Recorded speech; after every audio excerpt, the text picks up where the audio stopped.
Hey, what's up, everybody? It's Pikel with League of Items, and this is going to be the final power ranking before playoffs start. So the basic format that we have is we go through ESPN's ranking list and we kind of see where it lines up with where I have teams. So I guess we can just go through and see where this article takes us. So the worst team in the world, the worst team in the four major regions, according to ESPN Esports, is Counter Logic Gaming. And there is some controversy surrounding Counter Logic Gaming right now because they subbed out their starting mid laner and jungle in the final week of the season when they needed to get one victory, I think, to make it in the playoffs. So they subbed out Wiggly and Pobelter for Fragus and Tuesday. And after they failed to make playoffs, their head coach, Song and Weldon were both fired. And there have been a lot of people kind of bashing Counter Logic Gaming. But not only that, also bashing Weldon, mostly Weldon, which is kind of insane. Like, the guy just got fired. Maybe don't take a victory lap at this time. It's really all I have to say about that. I don't think that Counter Logic Gaming is a very good team. I think that there were a lot of questionable roster decisions made. But we have an entire offseason to sort through that, so let's just move on. Next up at 46th, we have Dignitas. Dignitas is a team that I do like. I like Dardoch. I think Dardoch's a good player specifically. They made the playoffs though, right? So they have Immortals ranked higher, even though Dignitas won the tiebreaker. In terms of long-term talent, I think that Dignitas is better than CLG, and I think that Dignitas is not as good as Immortals. I kind of like Immortals for next season. Not that they're going to be a very good team, but I think that they will be. They have a pretty good starting point for next season. For Dignitas, the Lorlo and Viper situation is kind of weird. I think Dardoch has played well this split in the games that they are competitive. Like a lot of the games, and maybe this is Dardoch's fault.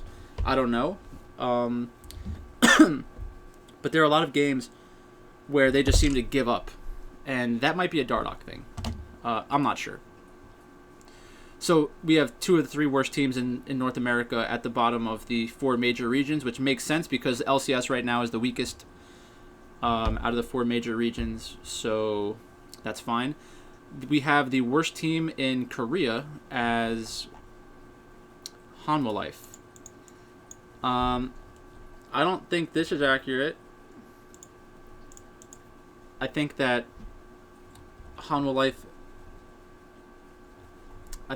Life is certainly better than Seolhaewon Prince. So I'm not sure why they have Hanwha Life as the worst team. Kind of weird. Not going to spend too much time on that. Immortals is another bottom of the world team, which is fine. At the bottom of this, I think we should expect to see CLG, Dignitas, and Immortals because all three of them have not played well. So this is the global region. This is also for this. That's about right. So now we have Dominus and E-Star. I don't think this is correct.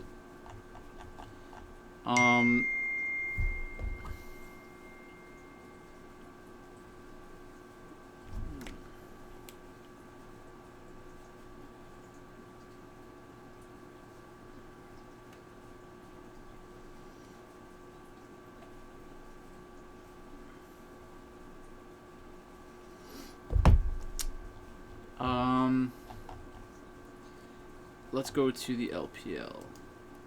I don't think that E-Star is as bad as LNG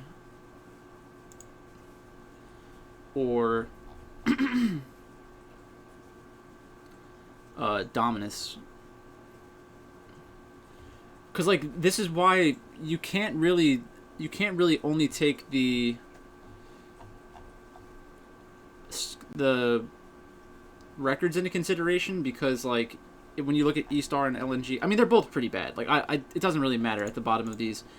So next up, Solhewan Prince. We have Solhewan Prince and Hanma Life at the bottom, so I think that's right. Rogue Warriors and OMG. So we're pretty much in sync. Sandbox, Team Dynamics, and KT Rolster. That's exactly what I have in a separate tier. It just depends on where these crossovers are for other regions. Like 100 Thieves and Evil Geniuses. I think KT's probably better than at least one of those teams, if not both. So 100 Thieves I do have in their own tier, and then Evil Geniuses. Evil Geniuses are in playoffs, and I think that they have a chance to do well in playoffs. So, I mean, I'm not giving up on them yet. Golden Glue had one really good match last week, but overall they still have some really big drafting issues. So it's not the player talent that I have a problem with, it's the coaching staff. Billy Gaming and LNG. Origin deserves to be lower at this point. I think that relative to expectations, they're probably the worst team in the LEC. Misfits, like I said in my other video, I think Misfits was pretty unlucky. They lost so many close matches, so next split I expect them to do much better next year, as long as they have a pretty good roster. XL Esports, if XL played Misfits tomorrow, I would pick Misfits. Vici Gaming, I think that there is there's a lot to be excited about for them next year. Leon showed up at the end of the split, playing very strong. Forge is a very good player, very talented. I think he has a bright future. iBoy is an okay bot laner, but he's a little overrated. And then their top and support, I think, could probably use upgrades, but it's unclear if those will even be available. So next up we have Golden Guardians and FlyQuest. I think I like Evil Geniuses. I definitely like Evil Geniuses more than Golden Guardians. Evil Geniuses against FlyQuest is tough. I think in a 5-game series, I still like Evil Geniuses, but I think that they played this weekend and FlyQuest won. They did not play this weekend. They played last weekend, and FlyQuest won.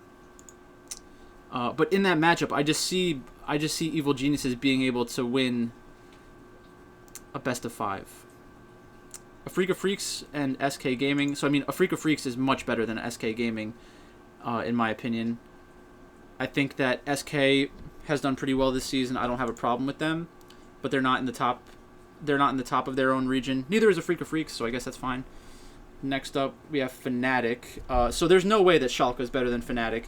I know everybody is really hyped about Schalke, but they're playing best of 1s. If these were best of 3s, I don't think Schalke could have pulled off the insane run. And I also think that teams aren't giving them,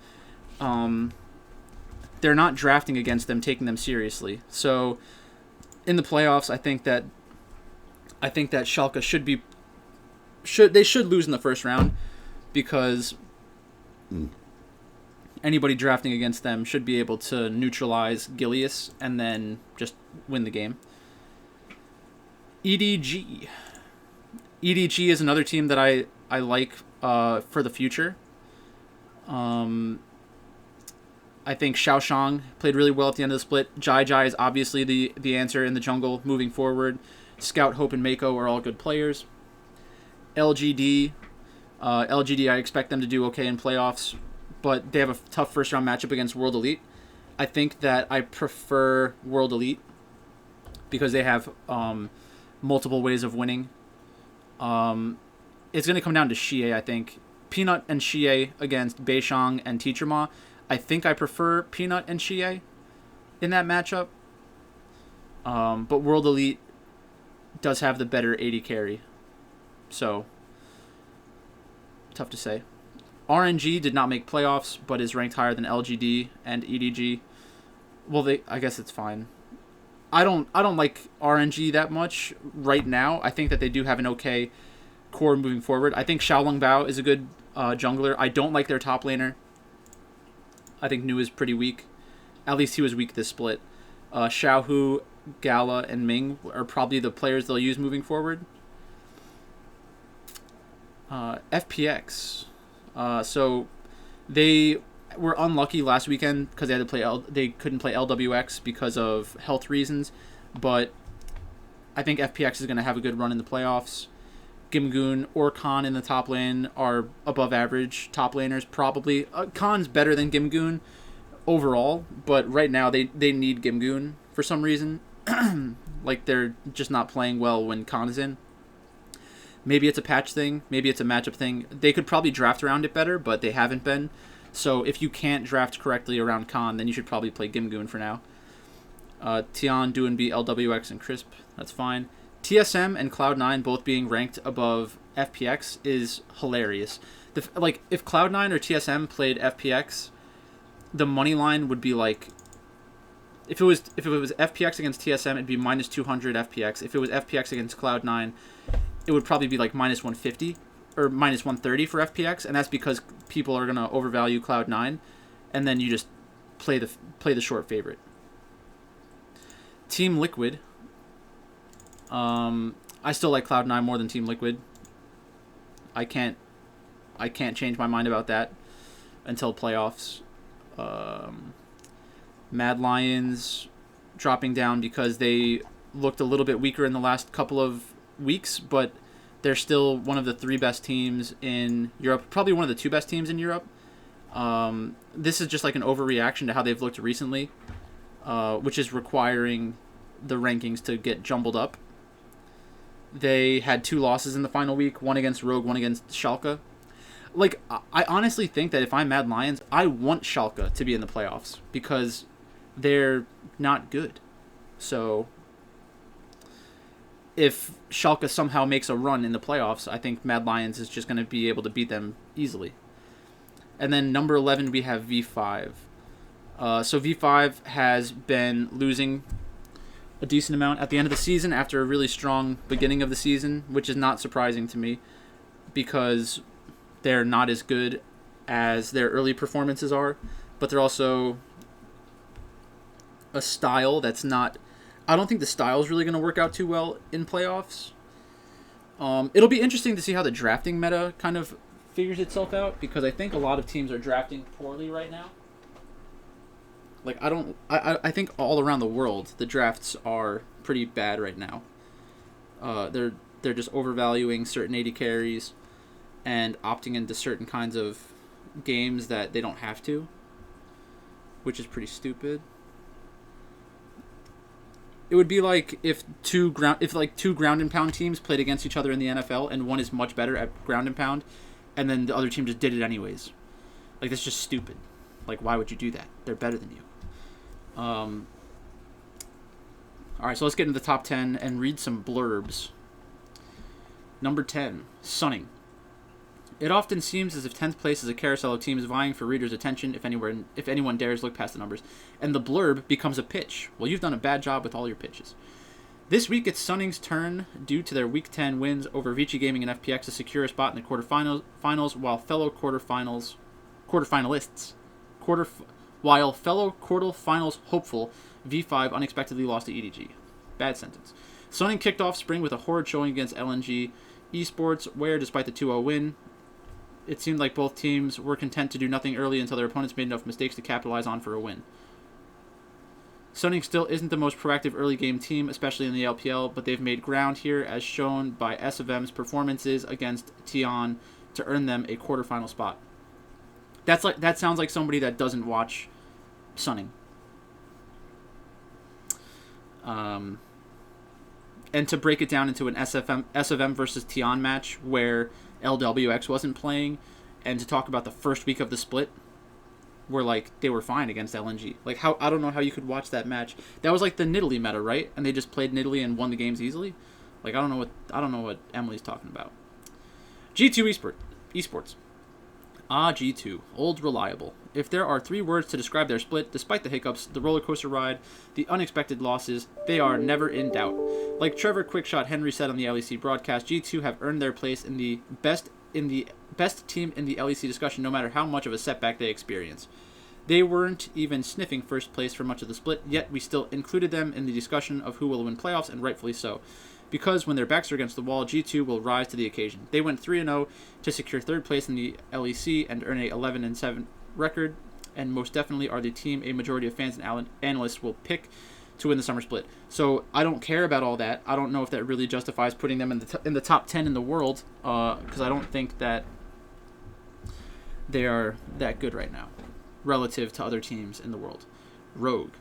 Finally, there is separation atop the LEC standings. Rogue earned their top of the table and guaranteed placement at Worlds with a victory over Mad Lions on Saturday, and followed the berth up with a win over Origin on Sunday.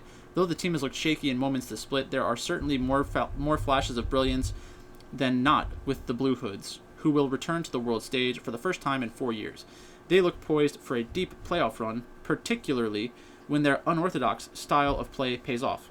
So there is nothing unorthodox about Rogue. If anything, Rogue are the most orthodox team in the LEC with their macro-focused playstyle. Arda seems to be somebody who may not watch that much League of Legends. That seems to be my take on him, at least. The team continued an impressive run with Closer at mid lane in place of Faker, a 2-0 victory over Dynamics, and a 2-0 over Solhewan Prince. Should have been the focus for the team. However, while the focus should be on the Rift, tensions rose among T1 fans due to Faker's benching, which led to CEO Joe Marsh releasing a statement about the online harassment and violent threats. That's kind of irrelevant for a power ranking, but okay. Gen G have prided themselves on playing textbook South Korean League of Legends, playing around vision, and generally building around an AD carry that can lead the charge in the late game. That standard, structured play helped Gen G all the way to the LCK Finals last season. They won the regular season and were in the finals, guaranteed. By the way, Tyler. They were walloped by T1. In an attempt to shred that image, the team has played a bit more up-tempo and bloodier this season, moving in a direction set by the likes of Damwon and DRX at the top of the standings. DRX doesn't play like that, so you're wrong. And although Gen G is in a solid spot to make another run to the World Championship, they still seem to be at their best when they fall back on that tried-and-true way of play that won them and their franchise player, Ruler, a Summoners Cup in 2017 under the Samsung Galaxy banner. BDD is reigning league MVP and might just be the best player on Gen G's roster, but when push comes to shove, this team is Ruler's, and his form will be the difference between Gen G making Worlds and doing well there, or sitting at home in October wondering what 2021 has to offer. So I think that BDD probably is the best player on the team. At least it kind of seems like that. Ruler is the one who's given the most resources, so he should be doing the best. DRX. If DRX can peak at the right time, they have an opportunity to make a deep, maybe even title-winning run at the World Championship. They have the makeup of former champions of previous years. They have the superstar Tier 1 players that can take over games when things get murky in the later rounds of the tournament, and an identity they've crafted for themselves throughout the year. That is a bunch of nonsense. You don't need that. Those are words that you say. He's vamping. He's basically just vamping. He's speaking in platitudes. Still, as it has been since the team's starting lineup was first announced, a lot of DRX's success or failure in the domestic playoffs and the World Championship will come down to their top side. Doran and Piosik have improved in the summer split, but will they be good enough to hold up against the best the world has to offer come late September if DRX is in Shanghai for Worlds? The jury is still out. Maybe the playoffs will give us a better idea. No way, more information gives us a better idea? I still think that top Esports will be contending for an LPL title, save massive improvements from a spoiler team like V5 who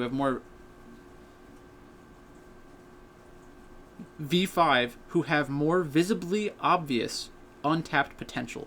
That's a ridiculous statement. That is insane. The narratives during top esports shake your back half of the split. For context, this is in comparison to their undefeated run through week 6, have primarily centered around bot laner Jackie Love's volatility. Yet against Team World Elite, it was World Elite's Beishang, Roots, and Proactivity that poked holes in some of Top Esports' early setups and Karsa's early pathing. Knight is still the crown jewel of this team, and if the rest of Top Esports can continue to capitalize on his stability in the center of the map while further improving their coordination, they should be fine. It's not a good characterization of Knight to call him consistent, but whatever. Do IG deserve to slip in the standings when they had at least quarterfinals pretty much locked up going into this week? By the time their one match against Vici Gaming was played, IG were already slotted into third place, and in the resulting 2-1 win for Vici, both teams picked Zed and lost with it. Going into playoffs, IG are always a dangerous team due to their sheer individual talent of the solo laners. However, this summer, the strongest part of IG's rise has been increased synergy and roam potential from support Baolon and Ning. Yes, and Ning didn't even play in the last match. So why would you take that into consideration for playoffs? In all honesty, the hierarchy of the world's top teams is in disarray at the moment. Usually heading into the World Championship, there are one or two super teams rolling through the competition in their respective region, chomping at the bit to be let loose on the world stage and lift the Summoners Cup. Last year, we had G2 Esports eventually winning in Europe and MSI. This year, though, due to the global pandemic and the disorganized scheduling of everything, it seems as if a plethora of teams could find the momentum at the right time in Shanghai and ride a hot streak to becoming world champions. Yet, we must have a number 2 in our global power rankings, and that honor goes to the reigning Chinese champions of JDG. They have not been the flashiest team in their defense of their domestic crown, but after a slow start to the season, JDG have gotten back to the form that propelled them to a trophy the last split. Chinese squads at the host of this year's World Championship and the 2021 iteration are heavy favorites to win their third straight world title, but with playoffs still left to be played, there are still numerous Chinese teams capable of representing the region with pride at the World Championship. JDG, when compared to some of their peers, seem to be one of the safer bets to make Worlds and make a considerably deep run once getting there. I guess. Damwon Gaming. Whether Damwon could be the best performing team in the world right now is still up for debate, but they are indubitably the best team in South Korea's LCK. When people talk about Damwon, they typically bring up the team's solo laners Naguri and Showmaker, yet it's the resurgence of Canyon that has been a key difference maker alongside increased synergy with Ghost who is starting over Nuclear. Another odd highlight from their 2-1 win over Genji specifically was support Beryl picking Sejuani. Beryl has looked so much more comfortable with Ghost, allowing him to roam and affect other parts of the map. Whatever. Not the worst, not the best. And I mean, I think if you take a look at some of my rankings from weeks ago and compare them to where ESPN Esports ended up, I think I was probably more consistent, stable, and correct. So just keep that in mind. So moving forward, we have playoffs. I'll do some playoffs videos. There's going to be a lot less content because of the playoffs happening, but maybe I'll do some video breakdowns and stuff like that. But thanks for watching, and I'll talk to you later.